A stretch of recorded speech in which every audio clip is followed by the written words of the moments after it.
The night after battle always tells a different story. The songs fade first, then the laughter, then the clatter of horns against oak tables. Smoke rises from burned villages, mixing with the smell of ale and flesh.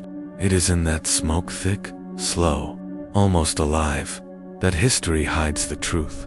We've seen the victory feasts in films, the mead flowing, the warriors shouting, the gold spilling like sunlight, but no one shows what came after the feasts, after the fires died, after the last scream in the distance. What came after was the silence of women, noble women, queens, princesses, and daughters of chieftains, staring into a night that no longer belonged to them. Their fate wasn't an afterthought. It was the real prize. This is not a tale of romance or rescue. This is what happened when the cheering stopped, when the ships were loaded, and when the true price of defeat was paid. What happened was worse than death. The women of IR 821, the Irish coast, the annals of Ulster record it with cold simplicity. Eerie was plundered by the heathens, and they carried off a great number of women into captivity. That one line written in ink, the color of dried blood, is all history gives them, but the meaning inside it is vast, dark, and merciless. Eerie, now known as Howth, guarded the northern approach to Dublin Bay. It was a rich coastal settlement, filled with fishermen, traders, and the houses of nobles. The Vikings didn't come by chance. They came because Eerie was a gate to the Irish Sea, and because within those gates lived wealth that breathed. The attack was fast. The first thing the villagers saw was fire torches hurled against thatch, turning homes into pyres. The second thing they saw were the ships, black sails, serpent-prowed, sliding like knives across the water. The third thing they saw were the faces of men who didn't come for gold alone. The women of daughters, wives of warriors, were dragged from their homes. Some fought, scratching, biting, spitting prayers at the raiders. Others stood numb as ropes were thrown around their wrists. Behind them, their homes burned. Before them, the sea waited on the decks of the longships. They were packed together, human cargo. The stench of pitch and sweat filled the air, and the moaning of the waves became their lullaby. Some didn't survive the voyage. Their bodies were thrown to the sea, with no words, no burial, no trace. Those who did were brought to Dublin, the Norse name for Dublin. There, under the watch of Viking traders, they were cleaned, inspected, and priced. Their hair, once brushed with oils and ribbons, was used as a sign of value. Their bodies were checked for scars. Their worth was measured not in lineage, but in silver. A healthy young woman could fetch between 12 and 20 ounces, enough to buy a farmstead's yearly yield.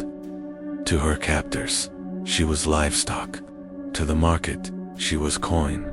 From Dublin, they were sold to all corners of the Viking world. Hiddeby in Denmark, Birka in Sweden, or along the eastern rivers to the markets of Byzantium and the Abbasid Caliphate. Their skills, medicine, weaving, music, no longer mattered except to raise their price. Their names disappeared. Their stories collapsed into a number. Their lives became a transaction. The annals do not mention mercy. They only mention silver. Their beauty became currency. Their suffering became the silence that funded empires. Confiscated, inventoried, erased. Melkorka, the mute princess, 2 centuries later. An Icelandic saga preserved a single name from that endless sea of silence. Daughter of the Irish king Merkjarten, she was captured around 956, torn from her homeland, and sold in Norway. Her father's kingdom burned behind her, the cries of her people still ringing when she was forced aboard a ship bound for the north.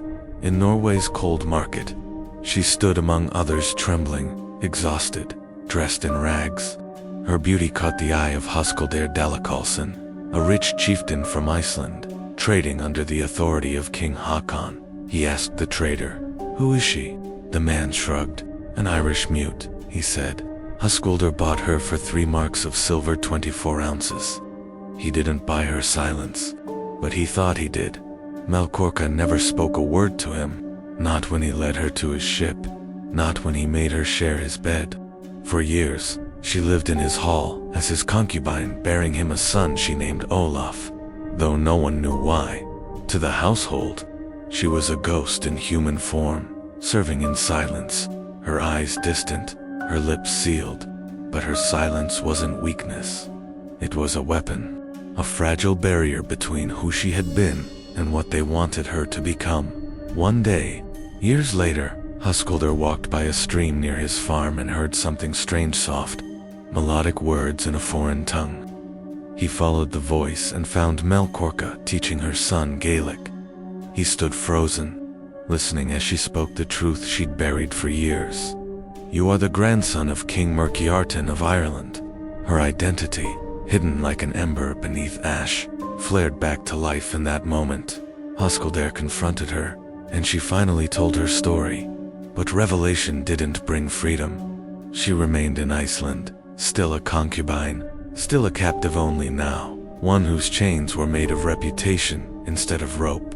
Her son Olaf grew to be a powerful chieftain called Olaf, the peacock, for his wealth and pride. He later sailed to Ireland, met his royal grandfather, and was honored as kin. But Melkorka stayed behind. She died in the land of her captors, surrounded by cold stone and strange songs, bought, hidden, revealed, forgotten. The Abbess of Coldingham, 870 AD. Not all who were taken were sold. Some refused to let themselves be taken at all. In 870, the sons of Ragnar River, the Boneless, and Halfdan marched, their great heathen army, north toward Scotland. Their target was Coldingham Monastery, a sanctuary of monks and nuns perched on cliffs above the North Sea. Inside lived Abbess GB, the younger, and her sisters. They knew what Viking raids meant. They had heard what the pagans did to women. The approach of the army was seen from the tower. The sky to the east was red from burning villages. The wind carried the smell of smoke and death. GBE gathered her sisters in the chapter house and told them the truth. If we live, we will be violated. If we die now, we die pure. She took a blade and drew it across her own face, cutting off her nose and upper lip. Blood poured down her robes as she turned to her sisters. "Make yourselves hideous to them," she said, "so their lust will turn to fear." One by one, the nuns followed her example. The chapter house filled with the sound of muffled cries and dripping blood. When the Vikings arrived, what they found was not a hall of trembling victims, but a congregation of bleeding, defiant women. They were enraged. Cheated of their pleasure, they barred the doors, stacked wood around the monastery, and set it ablaze. The fire consumed everything: the walls, the bodies, the prayers. The nuns didn't scream. They sang, until smoke filled their lungs and silence claimed them. Their bones were later found fused with melted glass and ash. Their story became legend, a legend of fire, blood, and unbroken will. They had refused to be trophies, so they became martyrs instead. Burned, buried, unbroken, the women of Canterbury. 1182 centuries later, across the sea in England, another story unfolded, one that ended in silver and silence. For 3 years, a massive Danish army under Thorkel the Tall had ravaged southern England. King Lethelred's attempts to buy peace with Danegeld only made the raids worse. In September of 1011, the Danes laid siege to Canterbury, the holiest city in England. For 20 days, the defenders held out, led by Archbishop Lefaya and the city's nobles. Then betrayal opened the gates. The Vikings poured in like a tide of iron. They sacked the cathedral, burned the houses, and slaughtered the citizens. The chroniclers wrote that the streets ran red for 2 days, but some they didn't kill. Women of noble birth, abbesses, priestesses, widows of the elite, were kept alive. Alive because they were useful. Among them were Glefufu, Lefron, the abbess, and Godwine, Bishop of Rochester. They were taken as hostages. For months, they were kept in captivity, as negotiations dragged on. Archbishop Lafia refused to allow ransom for himself, saying he would not see the church's gold used for his freedom. The Vikings grew impatient at a drunken feast in Greenwich. They mocked him, throwing ox bones at him until one finally crushed his skull. He was declared a martyr, but the women's fate went unrecorded. They were likely traded as part of the enormous £48,000 of silver ransom paid the next year to make the Danes leave England. Their freedom was bought with metal, not mercy. Their lives were signed away on parchment, their names forgotten as soon as the silver was weighed.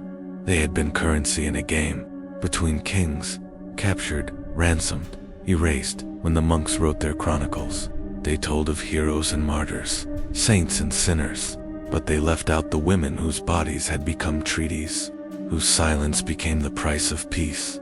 The sagas of men were carved into stone. The screams of women were buried beneath it. That is where part 1 ends, in the ashes of monasteries, on the decks of slave ships, in the frozen hearts of men who called it destiny. And yet, this is only half the story, for in the next part, we travel deeper into the frozen world the Vikings built from those captives, to the women who became wives by force, who birthed nations in chains, and to the queen buried in gold, who took her servant with her, live or dead. Because the Viking age didn't just conquer lands, it conquered souls. The years that followed the raids were not measured in kings or battles. They were measured in generations of silence. For every woman taken, there was a child born who didn't know which land was home. Was he Irish or Norse, Saxon or Dane? And what if his mother was she wife or prisoner or both? The Vikings wrote no laws for these women. They wrote only sagas of the men who owned them. But the truth still seeps through those stories, like blood through cloth. The bondmaids of Hiddeby. 9th century Denmark, at the edge of the Baltic Sea, lay Hiddeby, one of the largest Viking trading ports in the world. There, among the fish markets and forges, was another kind of marketplace, one where men bought flesh, not metal. The Arab traveler Ibn Fadlan recorded what he saw among the Norse on the Volga River. Each man has 1, 2 or 3 girls with him for the service of his body. In Hiddeby, these girls were called Thrilkanar bondmaids. They came from Ireland, Scotland, the Slavic lands, and even from within Scandinavia itself. Most were captives. Some were born into bondage. Their lives were divided by walls invisible but absolute. The free women of the housewives and daughters wore silver brooches and linen veils. The bondmaids wore nothing on their necks but rope. They rose before dawn, fetching water from frozen wells, lighting fires, cleaning the stables. When the master called, they went, no matter the hour, no matter the reason. A refusal meant the whip, or worse. Their labor fed the wealth of the household. Their bodies secured the pleasure of its men. And yet, even within this cruelty, traces of humanity remain, tiny sparks, refusing to die. The sagas mention one, a bondmaid named Amj. She was said to have cursed her master after years of torment. He mocked her words until the next winter, when his ships sank in a storm and his sons died of fever. Her name, Amjurg, means divine help. They called it coincidence, but in the dark halls of Hiddeby, they began to whisper that bondmaids could speak to spirits stronger than steel. The slave markets of Birka, 10th century Sweden across the sea. In Birka, archaeologists unearthed iron shackles, chains, and small wooden cells dug beneath London. These weren't prisons for enemies. They were quarters for the enslaved. A merchant's ledger from the East records the price of a young woman, able to bear children, of fair appearance, 15 dirhams in silver, the same as a horse. These women were trained not to think of escape. Where would they go? They couldn't return home. Their villages no longer existed. Their gods had been replaced by foreign ones. Their language was now the tongue of their masters. Some learned to smile at their captors to appear obedient, even grateful. because a smile could buy a meal, because resistance brought the Lashdot. But inside, they carried memories sharper than any blade. Memories of children lost, husbands burned, and names erased. They became ghosts within living bodies, and yet, some of them rose. The Queen and the Slave. The grave of BJ 581 in 1889. Swedish archaeologists unearthed a lavish Viking grave at Birka, a chamber filled with weapons, gold, and 2 horses. For a century, it was assumed to be the tomb of a great male warrior.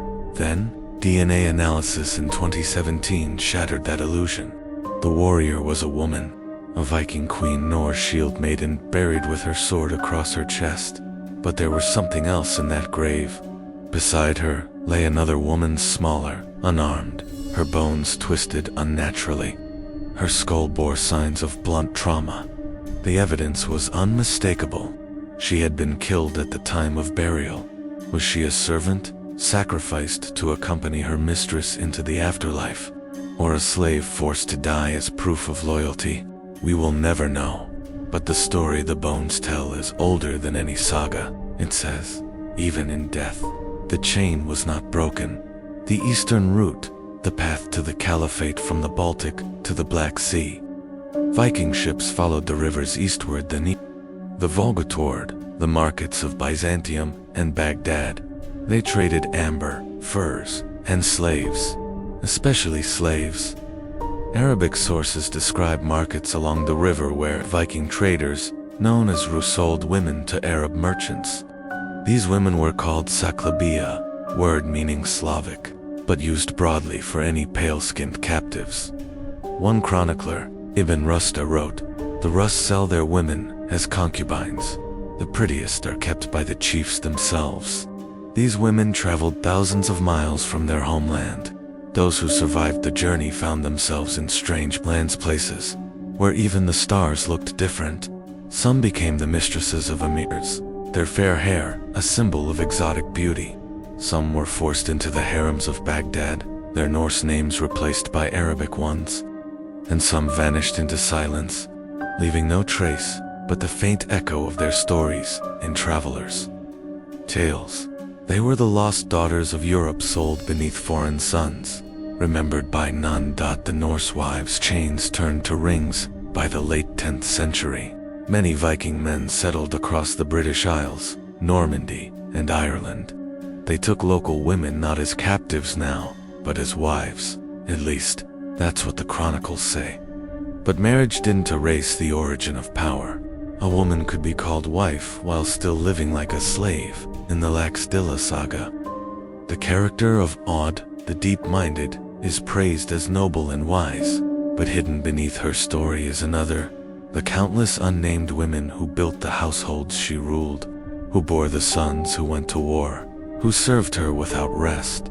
These wives were often former slaves, freed only to secure legitimacy for their children. Their freedom was conditional, their obedience eternal, even in peace. They lived within invisible boundaries, the memory of chains embedded in their daily tasks. They wove, cooked, sang lullabies, but in their hearts, they carried a song older than Norse gods, a song of longing for lands lost, for rivers burned, for families never found. No saga wrote their names, but their hands built the world those sagas celebrated. The curse of the Volva, the seer who remembered among the Vikings. There existed a strange reverence for women of magic, the Vavlor, or seer. They were feared, honored, and sometimes killed. One legend speaks of Katla, a Volva, who had once been a thrall. Her master's household mocked her for whispering to the wind. When plague came, killing cattle and children alike, they begged her for help. Katla told them, "The curse you fear was born of your own cruelty. You made chains of iron, but the gods made chains of fate." They drove her into the snow and stoned her to death. But the saga says that when the thaw came, her grave was empty. They called it witchcraft, but others called it justice. Katla's story became a warning whispered by women in secret. Even the bound can curse the free.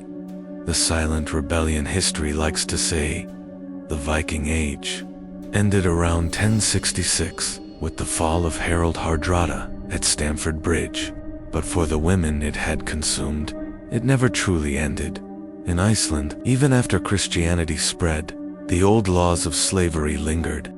Thralls could still be bought until the 13th century. Children born to enslaved mothers remained property until baptized. Yet, rebellion didn't always come with swords. Sometimes, it came with silence. In households across the north, slaves began to vanish. Some fled into forests and built hidden communities called Utalagumen, the outlaws. Others poisoned their master's food or burned their ships at night. Their names were erased, their acts never written, but fear spread among the powerful. For the first time, Viking masters locked their doors, not against enemies from across the sea, but against those sleeping beneath their own roofs. The final queen, Gunhild, mother of kings Gunhild, was called Mother of Kings, wife of Eric Bloodaxe, Norway's most ruthless ruler. She was said to have learned witchcraft from the Finns and wielded power over men's hearts like a blade. But beneath her legend lies a darker rumor that she herself had once been a captive, taken from the north, and trained in the arts of seduction and sorcery. Her rise to power became a myth of reversalist slave who became queen, a woman who turned her chains into a crown. When Eric was killed, she ruled through her sons, manipulating alliances across Norway, Denmark, and England. But power didn't protect her from fate. In the end, betrayed and outcast, she fled to the Orkney Islands where she died alone, poisoned by her enemies. Even queens, it seems, could not escape the price of being born in a world where women were property. Epilogue: the sea remembers today. The museums of Oslo and Copenhagen display Viking treasures, gold arm rings, swords, and ships. They call it glory, but beneath that glory lies a silence thicker than iron. Each brooch might have belonged to a woman who never saw home again. Each silver coin might have been paid for a soul. Each ship that carried warriors to new worlds also carried women to their graves. The sagas tell of conquest. The bones tell of captivity. And if you listen closely to the wind that moves over the North Sea, you might still hear it. 1,000 forgotten voices carried by the waves. They don't ask for vengeance, only remembrance, because the truest cruelty of history isn't death, it's being erased. And these women, the nameless, the voiceless, the lost, they were the beginnings of pain.